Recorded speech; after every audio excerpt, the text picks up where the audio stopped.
I am super excited to welcome my next guest to the Terry Cole Show. Yasmine Cheyenne is an advocate for mental health as well as a diversity, equity, and inclusion expert. Yasmine is the host of her own podcast, which I love, called the Sugar Jar Podcast, and her expertise has been featured on the Today Show, which I also loved, Forbes, and Refinery 29.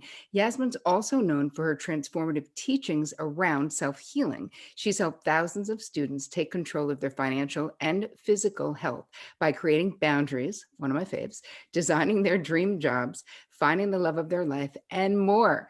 So, welcome to the Terry Cole Show, Yasmin. Thank you. Thank you so much for having me. I'm excited to be here with you. Me too. Okay, so I want to start by just asking you what inspired you to just get on this path of helping others and I love your focus, you guys. If you're not following her on Insta, you need to, and don't worry, of course, in the show notes you'll have all the information. But you have such sage advice, honestly, not to be a therapist, but on relationship to self. So what inspired you to do that, to want to help others have a different relationship to themselves? Yeah, so I think it initially started when I was on active duty. I was on active duty in the Air Force. And when I was working with domestic violence victims and just seeing how, after going through such a horrific ordeal, they were kind of left to figure it out. It's like the trial would happen or whatever would happen, and they were kind of left on their own. And that's when I really began to dive into the the different ways that trauma can impact us. But more importantly, going through this work on my own as a Black woman, I recognized quickly that there weren't a lot of Black women or Black people in this space facilitating the type of work that I felt was really going to help people be able to continue this work on their own. Um, in addition to that, accessibility was like, you have to be able to afford it, just, to say it in that way. And so I begin to really develop self-healing as a way for one, the skeptics, people who are like, I don't believe in therapy. Maybe this is a way to get them interested, but also for people who maybe just can't afford it or it's not accessible to them to have something. And I feel like it enriches your therapy sessions or your coaching sessions when you know more about yourself. So whether you're in the work or not, I felt like this was a really amazing opportunity to just allow people to really gain that relationship with yourself that begins to enrich the way you ultimately live your life. It's amazing because what you're talking about is creating an accessibility, especially to communities of color, where there is, like you said, it's affordability, but it's also, are there quality places nearby? I mean, okay, so we've all been, COVID trapped down, so virtual Mhm. therapy has become, I think, a lot more affordable for many folks. But there's something real about what you're talking about, and then there's the cultural aspect Mhm. and what do you think about communities of color? How do they feel about therapy itself? I think there's tons of BIPOC people and Black people that are interested in therapy. I just think that um, there has to be an education, especially if you're seeing a therapist who is not of color, Yeah. that understands what we're experiencing, so that there's not triggering and things like that happening in sessions. And that is a very that is an experience that BIPOC people experience too often. And so and I wish it wasn't hard, but it is sometimes often difficult to find a BIPOC therapist, even in metropolitan cities. I'm from New York. I live in DC right now. It's tough to find it. And so I do think that we enjoy healing just like everyone else. I just think that the work hasn't always been created to center our experiences. And that's going to take people like myself, people who are living the experience, to create those spaces. And so, yeah, that was one of my main motivations to do this. Amazing. But the accessibility piece that you're doing right now, literally by giving people tools and techniques to shift their mindset, to look at Mhm. something a different way. So I want to talk a little bit about your podcast, which I Mhm. really think is great. You have a really nice voice. So Thank that's you. also something that's nice to listen to. But share a little bit with the listeners and viewers. What is you had like a little analogy as to Mm. why you named it the sugar jar. Yes, I am very much into learning how to understand our energetic systems in ways that are more tangible. And so I came up with the sugar jar as a visual exercise or energetic exercise to understand how sometimes, if you imagine a jar with sugar in it, the jar is us, our bodies.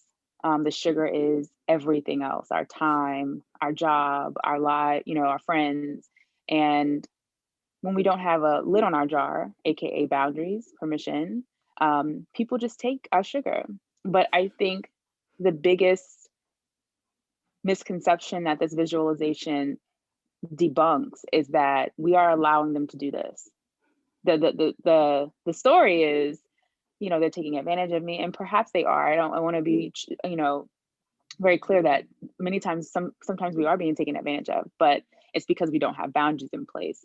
And so it's an opportunity to like really call your power back in the terms of, I can stop this. I can say no. I can put a lid on my jar. I can fill myself back up. I can decide where it goes. And so the Sugar Jar podcast was an opportunity to discuss all of the things, because no matter how many hats you wear in your life, you only have one jar. There's only one you.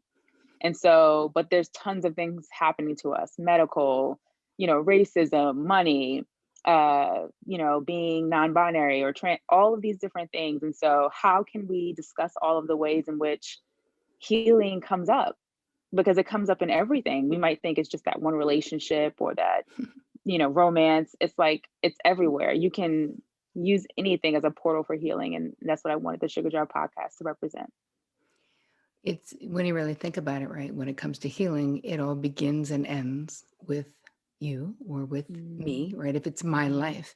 And I would say to clients, hey, if they would come in and be like, well, this one's an idiot and this one's a jerk and this one's taking advantage of me and this one's greedy and this one's, and I would always say, okay, but we have to look and say, all right, you're the common denominator in those interpersonal experiences mm, is you. So what is your 50%? It's not, again, like you, I'm hesitant to be like blame, like it's like, whose fault is it? mhm. Because I don't think that's what we're talking about, but it's Yeah. empowering to realize I have a lid to my sugar jar. Like I can put the lid on. And if I'm not, to then explore and go, why not? Why am I Mhm. not doing that? And understanding all of the reasons why we're afraid to say no and be rejected and all of that. What are you most lit up about right now with the stuff that you're teaching and that what you're talking about? Like what are you most lit up about? Definitely learning how to make this work more easeful. I think that boundaries is, I mean, I believe much like you do, boundaries is the foundation of everything. But boundaries can be done easily. They don't have to be, I mean, there are hard boundaries, there are tough conversations, but this work is supposed to be creating ease, creating opportunity for you to live more joyfully, not creating more issues and problems. It does sometimes. But I think that's what excites me the most right now. How can we approach this from a place of ease? How can we approach this from a place of excitement and joy, especially women?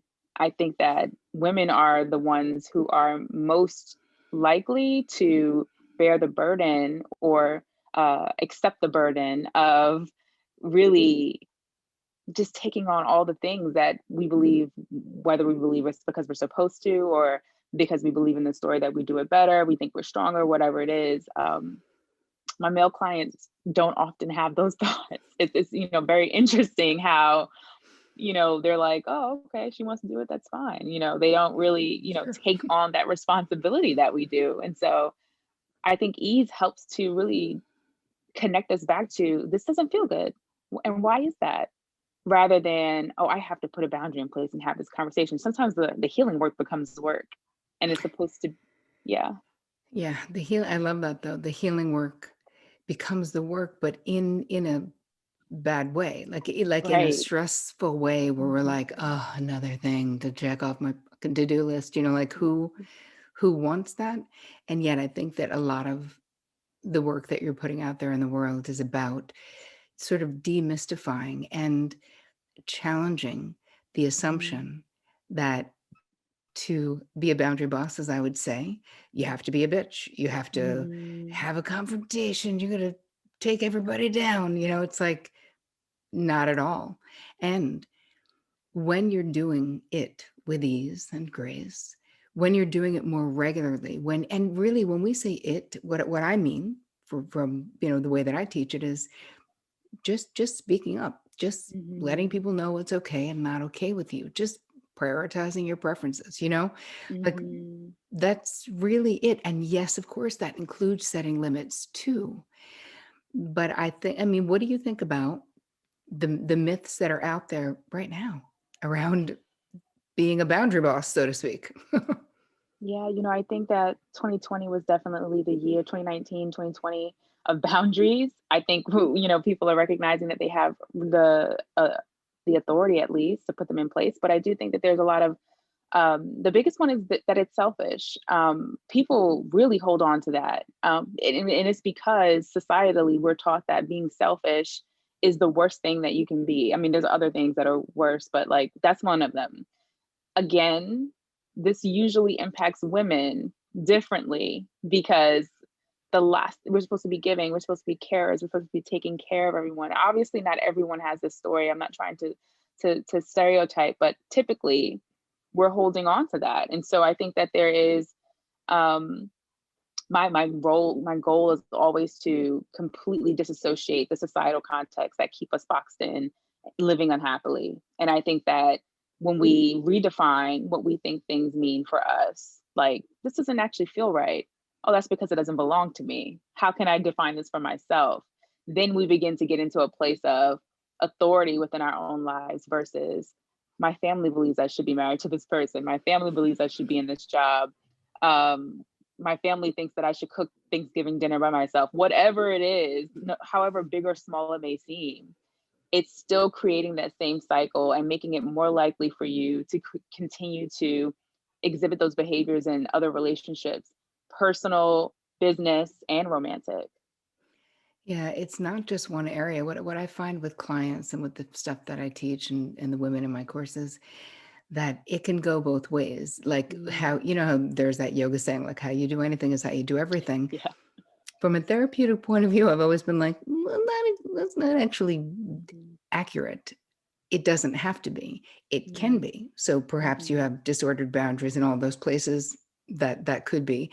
But I've found that there's a lot of women in my therapy practice who are, real bosses in their work life. They have huge jobs. They are doing all these things, and yet in their romantic relationships, it's as if they become a different person. There's Mhm. something about the downloaded belief or blueprint around how you're supposed to relate in a love relationship that Mhm. means to have terrible boundaries or to do whatever the other person, be dominated by the other person in a way that you wouldn't be at work.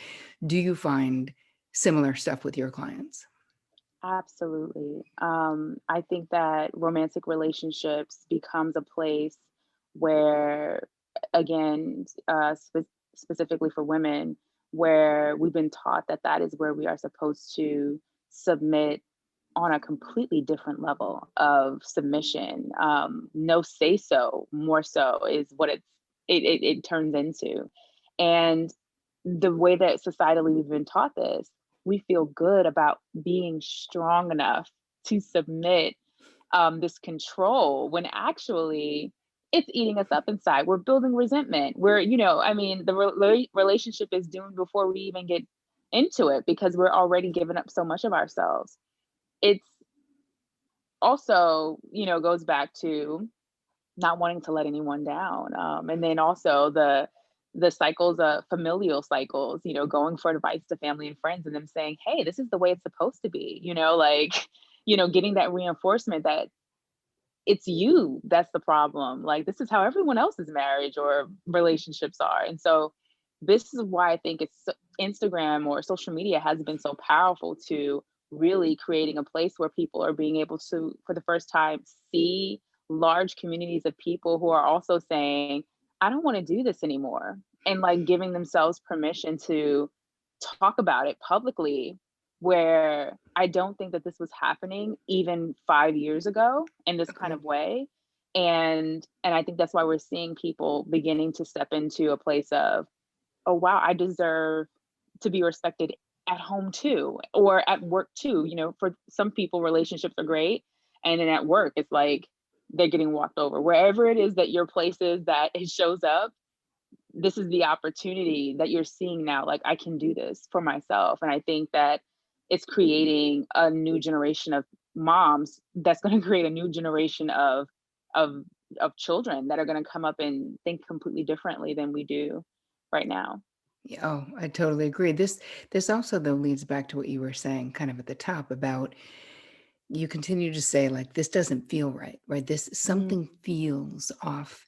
And there's something so in a way, I want to say new mhm. to being like, oh hey, you know what actually matters? How you feel. In your body, your mind, how you feel, and accepting that your people, your folks, your whomever the community is, like you said, who might be Mhm. reinforcing these things that you don't want to live, that we can separate and individuate from Yeah. them and still stay lovingly connected, Mhm. right? And I Like think there's that's this the fear, go ahead. yes, that's no, I love that. That's the biggest thing about the sugar jar that you know, I this is just my jar. I just have control over my sugar. I don't have control over anyone else's. I don't have control of what anyone else does. Setting boundaries doesn't mean that all of your relationships has to end. It just means that the way you operate within them is changing. So you can keep those same friends. Sometimes you can't. You know, sometimes the boundary is, wow, this relationship needs to end. But most times it's we just don't get to operate or we don't get to interact in the way that we were before from my end. And so I think that there's also that going back to that question you asked me earlier, another misconception is that boundaries means that I get to change people, and it does not. It means that I get to change. I don't get to control whether they may not even want to accept my boundary. And that's when I have to make perhaps harder boundaries or stronger boundaries or, but I agree with you completely that I think looking at the way that people are stepping into owning themselves, it's just also ensuring that you're not approaching this work from the place of I'm going to set boundaries and then people are going to do A, B, C, D. This is I'm going to set boundaries and now I get to do these things or I get to experience these things. Right. Yeah. Exactly. It's an opening and it is a get to do Hmm. because so many generations before us didn't get to do, right? Hmm. It really wasn't that kind of a choice. I think about I don't know how old your folks are, but my mom's 83. And it's Hmm. like, I imagine you're younger than that. So your your folks, if they're around, are younger than that. But it was a whole different world. If you were pregnant, you prayed that that guy was going to marry you. There was no, Hmm. and that was my mother's situation with my eldest sister. Dropped out of college because she was like, oh, thank God he's going to marry me. But, obviously they got divorced eventually, but there Hmm. wasn't a lot of choices and there wasn't a lot of asserting her, at least in my mother's life, herself. And she definitely was like giving me some overt and covert messaging on get an education, girl, make your own money. Hmm. And then Hmm. maybe love can be a choice for you because Hmm. it is not healthy if it is a need.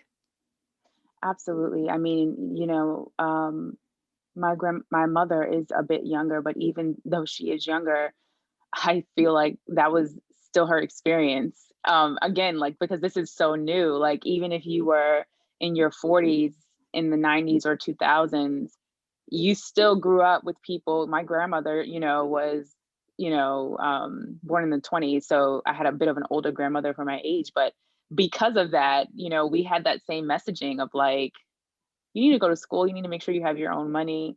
Don't, and even that messaging of like, hey, men can't be trusted, have your own money, you can do it on your own, like the independent woman age, created a lot of like trust things for good reason because, of their experiences, but also learning how to allow reciprocity, how to allow people in, how to trust people, how to know that you can discern that you have a partner that you can allow to do certain things. And so it's like unlearning that messaging, and but also still feeling free to have your own education or your own business or whatever it is. It's like the both and generation I feel like we're Yes. walking into, of being able to know where we came from, also know where we don't want to go, but be present to the fact that we deserve the opportunity for someone to be there for us, and also that we can be there for ourselves in case things fall through. And I think that Indeed. that is what we're trying to marry together. Yeah. Yes. It's interesting though that there is such a similarity in sort of messaging. And Mhm. you're right. It's like to try to balance out the I took to heart, of course, what my mother said Mhm. in words and in watching. And she was like, men are people to be managed. That's it. I'm like, oh, that sounds horrible. Like, I do not want to spend my friggin' bandwidth in life managing another human and walking on eggshells, because that's kind of what was required. But you said something so important about the discernment, Mhm. right? Mhm. Growing it and trusting that we can do it. But what do you think is required to grow that discernment? Oh, man, discernment is the one thing that probably the number one thing I get asked. How do I learn to know what is my voice and what is these other voices that keep telling me Hmm. things inside? Discernment for me is, I mean, I know this is going to sound tough if you've never done it, if you're listening, but discernment to me is always clarity. It's always clear. It's you know how you when you're about to get on a roller coaster and you are terrified because there's a little part of you that thinks that something might happen, or whatever you're afraid of, going to the dentist maybe. What thoughts come into your mind around what might happen at the dentist? And get in touch with that feeling of those thoughts that you have no truth. There's no facts based on how you know or don't know those things are going to happen. But then think about how you feel like if you're standing in a crowded room of people. It's been a long time, I know, because we're in COVID, but someone's staring at you, even if they're behind you, and you can feel it with certainty. And you turn around and you meet someone's eyes, and you're like, oh my gosh, I knew that. It's like that kind of certainty Hmm. in discernment. You don't know how you know, you just know, even if you can't see it. And the only way you get stronger with that is through practice. I always share when I'm teaching, like, practice with parking spots. I used to say, I know there's going to be a parking spot here for me right in front of this place. And, just seeing, like, was I right? Was I not? Or, will I be able to get through green lights? Starting small with the little things and making it something that's fun. Because when it comes to discerning big things, you'll begin to know your voice, like the voice of truth versus your voice of fear or worry. And you'll be able to give yourself that calm and that ease, so that the worry and the fear, because they're not going to go away. To be clear, discernment doesn't make worry and fear go away. It just makes you able to figure out which one is your truth and which one isn't, so that you can use your healing tools to calm those worries and fears and focus on the truth of what you have to do in terms of the decision making. And so to I think to start small, begin asking yourself questions like, how do I feel about this? How do I feel about that? How do I feel about having children? How do I feel about quitting my job? How do I feel about going on a trip? How do I feel about being asked to go to a bachelorette party in the middle of a pandemic? How do I feel about letting her down? Like, these are the kinds of questions people are, like, being asked right now. And not how you would feel if someone did this to you, but how do you feel about having to say yes to this? And when you really get in touch with, I don't really want to do this, or I feel joyful. Okay. Not the worries, like, but what if she thinks, like, you'll Mm. start to know your language around what's real and what's not. And I always like to say, fact check yourself. Like, is there any truth to this statement? Okay, so if there's no truth, then is this a worry and a fear? Right. Okay. Like, really beginning to, like, have that internal dialogue. Yeah. Right. And this going through the process, what you were saying about discernment is something that the more you do it, the more dialed in you are to how Mhm. you feel. Mhm. The the more you know what is the voice of your truth. And it's Mhm. almost like this ability to turn down, imagine a stereo if you were old, that it would have a dial that's a volume dial, Mhm. like you're turning down those other voices, your fear mind, your ego mind, there's a million things we can call them, but they're Mhm. not your truth. Mhm. And then the more you have evidence that, oh, my instincts are good, the Mhm. easier that becomes to do. I want to ask you, what if you would tell us one last story that is such a good one. I just had to ask. So you had a very exciting media opportunity. You were invited to be on the Today Show. What happened? Oh my goodness. This is now one of my favorite stories, the way it ended. But I was invited to be on the Today Show, and I gotta be honest, didn't think that was gonna happen so soon. So it was very exciting. I had an amazing producer who's helping me plan for this, so I knew exactly what was going to happen. I'm giving you backstory so that you can understand that there was preparation, testing, all kinds of things that go on to being on national television like this. And so when I was going to do the segment, I was doing it with three other people, and they, let you know kind of in your ear, you can hear, even though you're at home, that you're going to be, like you're next or whatever. And as I'm being interviewed by Carson, he asked me a question, and I'm literally about to speak, and I don't know what it looked like. I know what it looks like now on everyone else's side. Thank God I was just smiling. It's like a good picture, but my connection was interrupted and it just went blank on my side. And it was one of those moments where I'm like, really, God? Like, why this? Like, what's the lesson in this?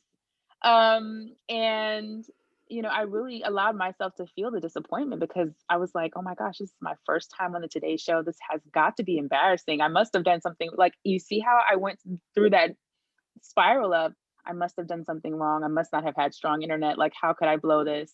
Um, So you were cut off, and it didn't come back during that and segment. during that You segment, did not get back on.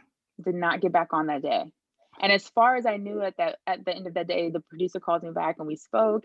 And she just said, I'm so sorry. She was very kind. But at the end of that day, as far as I knew, that was my opportunity.